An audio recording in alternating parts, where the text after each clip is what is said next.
Welcome back to the chaos that is this year's power rankings. I'm kind of happy that the power rankings are as unpredictable as they are this season. I think that'll probably keep the viewing numbers up. Although I do think we're starting to see who the playoff contenders are and who aren't going to be in the running once we get around, trade deadline time and all that fun stuff. We are already over 10% of the way through the season. I think they've finished 100 and they're almost up to 200 games so far being played out of a 1,312 game schedule. So as long as the season feels, it really feels like it's just flying by. So number 32 this week, dropping 4 spots from last week, it's Columbus. This is a brand new puck I just got, so I thought, hey, I'll throw this in. Number 32 is Columbus. They played the 2 games. They lost both. It is Colorado and all that, but they're 3-9. And Columbus, it just feels like it's gone completely in the wrong direction. I don't know how you turn this around either. It's just been a complete team collapse. Although their power play got going in Finland, so there's that. Number 31, up from number 32 last week, is Anaheim. So the Ducks, a couple of shootout victories this week and an ugly game against the Canucks that I don't think either team emerged from overly happy with how that turned out. But yeah, Anaheim already into basically better luck next year territory, and they're in 31st. Number 30, down 1 spot from where they were last week, is the Vancouver Canucks. So for the Canucks, it looked like they might be going in the right direction, but that 3-goal blown lead against Nashville, it's another one, right? It's another, you've got this lead, you're at home, you need this, and they blew it. So I'm going to the game between them and LA later on this month. I'm still debating about what I'm going to wear. Do I wear a Canuck jersey? Do I wear a Kings jersey? Do I wear something completely different? Do I wear like a Doctor Who jersey and just... Yeah, I don't know. I don't know what I'm going to do. But yeah, Vancouver's at 30th and they don't... Again, and I said this in the review, I don't think it's the team. I think it's up here, and I don't know how you fix that. Number 29, moving up 1 spot from last week, so switching places with Vancouver, is San Jose. For the Sharks, again, hope is faint, but at the very least, they've got Erik Karlsson playing some of the best hockey he's played forever. It is the best hockey I think he's played as a Shark. Who knows? Maybe the fact that they traded Brent Burns has allowed Karlsson to feel more comfortable and like he's the quarterback on the power play. He's the main guy on the blue line, and maybe that's what he needed, right? That could be part of it. I know him being healthy is a big part of it too, but maybe it's just been good for his confidence to be the guy on the blue line. Number 28, moving up 3 spots from last week, the Arizona Coyotes. Don't listen to this puck. It says Phoenix. It's an old puck. There are some old pucks on this board this week. So for Phoenix, because I do still get sets here and there, and I find, usually through eBay, I'll find them for cheap-ish. But yeah, so the Coyotes at number 28, hey, they're showing a lot of fire. They're showing a lot of fight. They beat the Capitals this evening.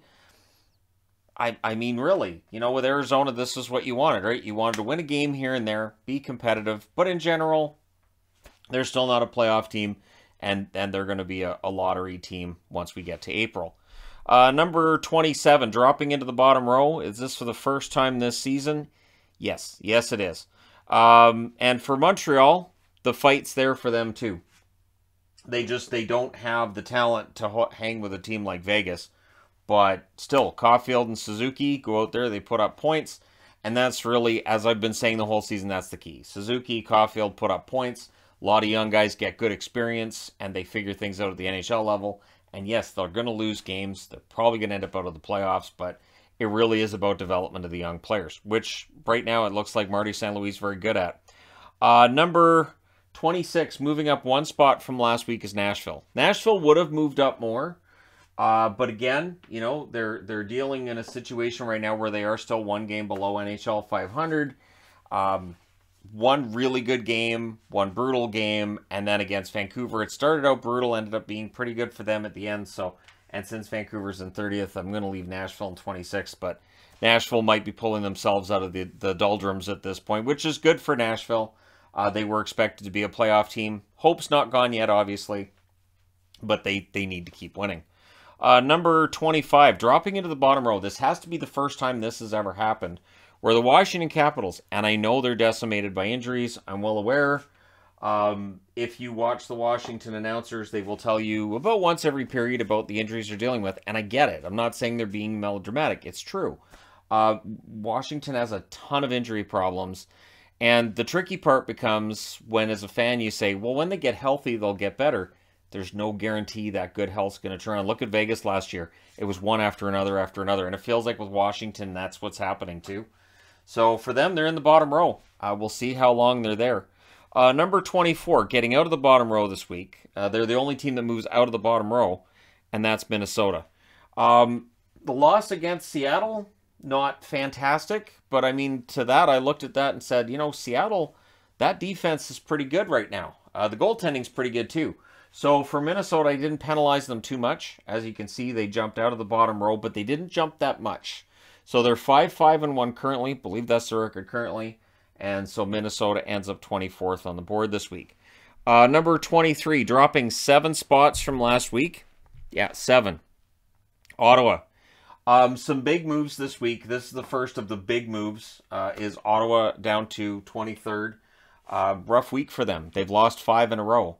And so with these big losing streaks and winning streaks, it causes dramatic shifts on the board, especially this early in the season.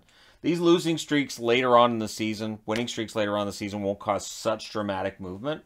But right now, they kind of have to, because Ottawa does not look like a team that's going to make the playoffs, even though this was supposed to be the year that they start getting better. And this has always been the storyline. I've told you guys, it is easy on paper to say, well, this team's going to, and now we're going to be in the playoffs. But then when the games are getting played, it can be quite a different story that gets told. Number 22, dropping 7 spots from last week as well, Pittsburgh. So Pittsburgh's down to 22nd. The loss at home tonight against Seattle, I think, said a lot about Seattle's resilience, said a lot about Martin Jones's comeback, and a lot about there's some fragility, too, with Pittsburgh. I talked about this in the Pittsburgh losing streak video. The losing streak's now 7, so that video didn't change anything for Pittsburgh. Because there has been, of course, the discussion before of if I talk about a winning streak or a losing streak, well, then it's over. But in this case, it's not over. I thought it was going to be. I really did. I don't know what else Pittsburgh can do from here other than ride it out, right? They kept the whole band together. The band is getting older. That is definitely an issue for Pittsburgh. And the depth may not be what it was, say, in 2016 or 2017 when they won Stanley Cups. So for Pittsburgh, there are some issues there. We'll see if management decides to make moves. It feels like we should start seeing some actual trades happening soon. Again, the salary cap might preclude some of those deals from taking place. Number 21, dropping 10 spots from last week. They have dropped 19 spots in 2 weeks, and I don't think anybody's going to complain. If anything, the argument might be made that St. Louis is too high. I could see that argument being made. They're 3-6, and they've looked just bad. If I'm looking for a silver lining, I think the silver lining for St. Louis is they're better than this. We know this team is not this bad, so odds are they will start moving back up, but they have to figure this out, and Ryan O'Reilly has to get his game back. It has been a nightmare of a season for O'Reilly. So while there's others that you could talk about being off, Kyrou being a little below his normal standard, but yeah, O'Reilly, he really needs to lead by example and get it together. At number 20, moving up 4 spots from last week, the LA Kings. Kings had a decent week, and they finished it out with a bit of a nail-biter of a win over the Florida Panthers, but they got it, which I think showed that LA is still this up-and-down team. They can look fantastic one night and terrible the next. And in this game, they looked fantastic at times and terrible at others. So for LA, if they end up in the playoffs, I have no idea what to expect from them. They could. They absolutely could. They're, 7-6-1 after tonight? Yep, 7-6-1. So they're in the running. They're in the Pacific. They could get a top 3 spot. It looked like it was going to be Calgary, Edmonton, and Vegas running away with it, but now Calgary's fallen off a bit. Edmonton looked a little human today, so who knows? Maybe LA jumps into one of those spots. Number 19, moving up 1 spot from last week, the Chicago Blackhawks. A lot of fight with the Hawks. There is. I have to say that as an underdog, they're performing well. And their goaltending depth might be better than we thought it was. So you have Mrazek and Stalock at the NHL level. But Soderblom looks pretty good. And then Wells, it was one period of hockey, but he made some good saves there too. So maybe the future of the goaltending in Chicago isn't that bad. It would be fun to see the Soderblom brothers both playing in the NHL, one as a goaltender here and one as a forward in Detroit. I think that would be an entertaining storyline to see take place. So Soderblom's kind of that unknown entity. And again, as NHL teams get a little bit of a book on them, we'll see if those stats stay really good.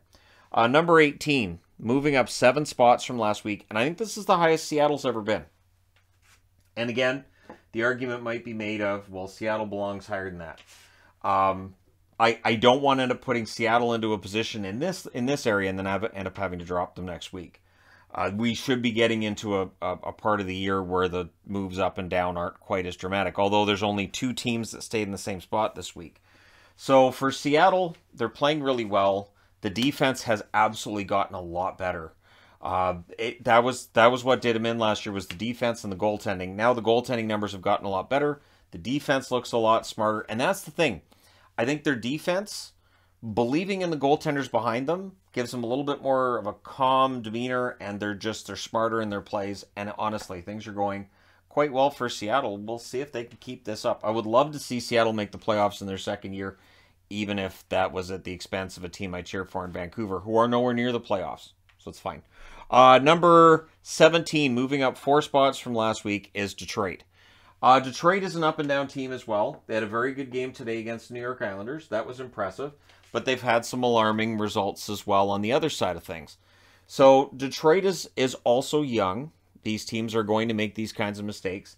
Maybe that's part of it. Maybe part of the reason that we're seeing such crazy winning and losing streaks and teams being this unpredictable is because there are a lot of young players in the league being put in prominent roles. Maybe that's part of it. I mean, it's as good a theory as any, right? So that's your bottom half of the board, and I do expect Detroit to be in the top half next week. Now, number 16, dropping 8 spots from last week, is Philadelphia. They did win tonight. They absolutely did. Carter Hart is still dragging points out of this team. Carter Hart is playing the best hockey he ever has in his career, and so, as you see, it's a new gritty I'm so used to saying magnets. Puck. It's a new gritty puck that I have. I had to get that one. So when I was getting that one, I was like, all right, I have to get the Columbus one. And then there's one other mascot, too, that's just ridiculous that I had to get as well. So, yeah, for Philadelphia, it's a drop, but they're still in the top 16. They're 6-3-2 currently. It wasn't the prettiest win. They got outshot by Ottawa, a team that's in a tailspin, but they won the game, right? So Philadelphia is still top 16. Number 15, dropping 9 spots from last week, Florida. Florida, I've been keeping them in the top row, based a lot on what I think Florida can do. The reality right now is they don't look that good. Against LA, with this road trip being as it is, maybe the road trip's been really hard on them. Maybe it's the time change. Maybe I'm making excuses. But the reality is Florida does not look this season at all like the team they were last season. The power play isn't as good. The penalty kill. Their third periods, they were just absolutely owning the third period last year. If you're down by 2 and you're the Panthers, don't worry about it. You'll storm back and win. I don't get that same feeling with Florida. They're not playing that same transition game they were last year that was so exciting. And so maybe they're still settling into new systems, no idea, but they don't look the same at all. And maybe they really miss Huberdeau. And considering Huberdeau's numbers in Calgary, he might really be missing Florida right now too. So number 14, moving up 3 spots from last week, Colorado. The Avs, of course, with back-to-back wins over Columbus. And I moved them up because they're starting to look like the Avs again. Now, this is against Columbus, so this week, once they're back in North America and they get a game in, they're probably going to have like 1, maybe 2 games before the next power rankings. But at least I'll be able to see, are they still the Avs? Are they still able to keep this going? I think they were very impressive in those games against Columbus. The one today I was more impressed by than the first one yesterday. But yeah, they're firing in all cylinders. And this is while they've got some key injuries. You've got Nichushkin out, you've got Landeskog out, and they're still producing. So if Newhook can get things going, if Comfort can get things going, and Newhook had a goal today, I think they're in good shape. Next up at number 13, moving up 5 spots from last week, is Tampa. I said Tampa wouldn't stay in the bottom 2 rows for long. I mean, and before I put this together and put the board in here and finalize my rankings, I kind of wanted to put Tampa Bay higher than this. but the consistency issues have still been a thing, and so I want to see next week, if we see a week like we did this week, they absolutely end up moving up into at least the top 10, I would think. Tampa Bay looked good. Their goaltending, Vasilevsky, looked good in the game the other night, too. I mean, the results aren't perfect. It's not like they're on a huge winning streak or anything, but the record is slowly but surely getting better. And again, it can be tough to get up for those games in October. I expect in November both Tampa Bay and Colorado to move up the board into the upper echelon where they really truly belong. Number 12, moving up 2 spots from last week, the New York Rangers. The Rangers did suffer that setback against the Bruins, but overall they had a good week. And so, yeah, Shesterkin's numbers are fantastic. Panarin's numbers are excellent. Adam Fox looks like he wants to get back into the conversation for the Norris Trophy. There's a lot of guys in that Norris Trophy conversation right now. That may warrant a video at some point this week, so stay tuned. But yeah, the Rangers at number 12, I'm happy with that. Number 11, dropping 1 spot from last week, but they did move up as the week went along. So they dropped at the start of the week, but now Toronto has moved back up. So Toronto at 11, what's interesting is that, of course, as recently as, 3 or 4 days ago, people would have said, just drop them into that bottom 2 rows. They don't belong in the top 16. I saw comments like that. Now I'm going to get comments, I would think, along the lines of, well, how did they drop? They beat Boston. Small steps, basically. Toronto does seem to be getting it together, though. Matthews has started producing again. Even though Samsonov gets hurt, I'm not going to drop him because they may have to go with Shalgren for a while. Shalgren looked good in relief. And honestly, the goaltending for Toronto just has to be good. It doesn't have to be great when their scoring is on. Their scoring hasn't been on so far, but I think tonight is at least promising, even though they only had 2 goals. They only allowed 1. And I thought they did a good job in the third of not giving Boston a ton of opportunities and a ton of looks. They only had 7 shots in the third. Toronto only had 2, but they did a good job of protecting the lead and protecting Sheldon Keefe's job for now, right? All right, number 10. We're moving into the top 10 now, dropping 7 spots from last week. The Flames. And, of course, even though this is an Atlanta Flames puck, you guys know what I mean, Calgary. It's not like the Atlanta Flames are back in the... Don't worry. They're not moving the team. You will replace the Saddle Dome. It'll happen. Calgary, it's a bit alarming. I was not as alarmed by the loss against New Jersey. That did not affect their spot on the board, but other games this week did. And so for the Flames, this is an issue for them right now, and maybe getting out on the road is the exact thing to fix this, right? Maybe being out on the road is gonna get things back together for them. Both Alberta teams, I think, need some time on the road to get things back together. But Calgary, I still have them in the top 10 because I still think they're a very good team. They missed Tanev the last couple of games. I do think they'll get it back together. It'll happen. But if it doesn't, they end up dropping down quite a bit in the next couple of weeks. Number 9, moving up 3 spots from last week, Winnipeg. What can I say? While some Canadian teams are maybe losing hope, the Jets, I think, are giving people hope. The Jets, it is kind of, I do find this amusing because, remember, going into the season, all we heard was, the Jets haven't made any big moves. The Jets, it's stale. It's stale in Winnipeg. Well, apparently stale works because they're winning. And this is the thing. They're largely the same team that they've been for years, and they're a team that has had success before. So it's just a matter of figuring out how to get there. They've bought into bonuses systems. Defensively, they're pretty stifling. And that's the thing. If you listen to Rick Bowness, you will get your share of wins. As a Stars fan, I will say that as well. There are games Dallas won that they had no business winning because Bowness was behind the bench. So that's happening for Winnipeg as well. And I think it's good on them. And those reverse retros, straight fire. So I had to use that puck for tonight, right? All right, top row. Number 8, moving up 5 spots from last week, are the Islanders. Now, did they lose today? Yes. Did I penalize them for that? No. I think the Islanders coming into today, the 5-game winning streak, and I think the loss today is it's a one-off, right? I don't take one game to mean a whole lot. So I'm very impressed with what the Islanders have been able to do. Barzal doesn't have a goal yet, but he's all around the net. It's going to happen. He's got 11 assists in 11 games, so he's at least producing, but the goals are going to start going at some point. At least he's getting the shots. At least he's around the net.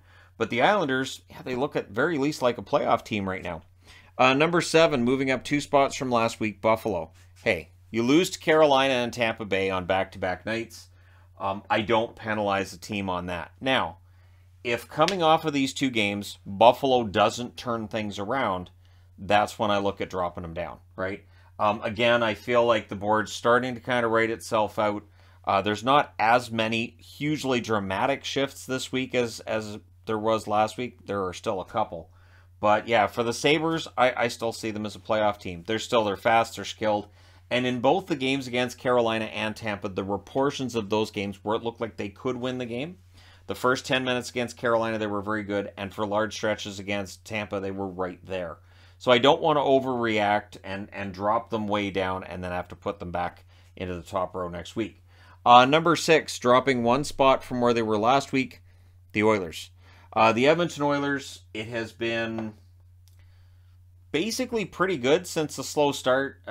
They didn't end up winning over Dallas today, but I don't think that's a criminal thing of any nature. Dallas is somehow just clicking on all cylinders, and somehow they managed to shut down McDavid for the most part. He got a point, but the fact he only got 1 point, that's remarkable considering in the video I did this morning, I talked about I was on a pace for 178 points, something ridiculous like that. So, yeah, for the Oilers, a pretty decent run for them overall. Today's game, again, I didn't want to overreact to. At number 5, and this is absolutely a market correction on my part. This may very well be something I look back on later on in the year and I say, well, they were playing really well until. But the thing is, the New Jersey Devils are really, honestly, one of the best teams in the league right now. And so, yeah, they moved up from, they were 19th last week, which was up from 26th the week before. Remember, they got off to a rough start. They started the season 30th. The first week they were 30th. They were 0-2. Since then, they're 9-1. So winning 9 out of 10 brings them from 30th on the board to 5th in a period of 3 weeks. So, yeah, New Jersey at number 5. They've earned it. They've played very well. They've managed to get points throughout this Western road swing. The same road swing that Pittsburgh got nothing with. So for New Jersey, I think it really shows just how good they are. And their speed and their talent. And they're so much fun to watch. And I'm glad for Devils fans because it's been a long time. So I'm glad for Devils fans this is finally happening. At number 4, must be nice. At number 4, moving up 3 spots from last week, Dallas. So there you go. I had to get, how could I not get that puck? I mean, I still don't know what Victor E. Green is. I can't prove that Victor E. Green is somehow related to Gritty, but maybe there's some distant relation between the two. But yeah, Dallas, onto the topic of the Stars, had an excellent week. And the 7-2 win over Arizona is not why they moved up, but that win they had today over Edmonton, that was impressive. And so to me, that pushed them ahead of Edmonton. They stay ahead of New Jersey right now. We'll see if that stays the case next week because New Jersey's rocketing up the board right now. But yeah, for Dallas, they're doing it without Ottinger. They've won 3 in a row with Wedgwood in net. Wedgwood's been very good. Is he going to make us forget Ottinger? No. Nobody can make you forget Ottinger, but he's still very good. And Dallas, now Ben with a hat trick today too. Where'd that come from? He just looked kind of done a couple weeks ago. So yeah, Dallas, it's been remarkable. Number 3, moving up 1 spot from last week, the Whalers, or better known as the Carolina Hurricanes. You guys know I mean the Carolina Hurricanes, right? Because they use the Hartford Whalers branding, so I figured, yeah, I'll use the Whalers puck. People will know that I mean the Carolina Hurricanes. They are, I think, the 3rd best team in the league right now. And that may very well change over the next 7 days. I could see them moving up into that number 2 spot. I could see that happening. Carolina, they're fast, they're talented, and I say this a lot. I'll say it again here. I think they have another gear offensively that will show up soon enough.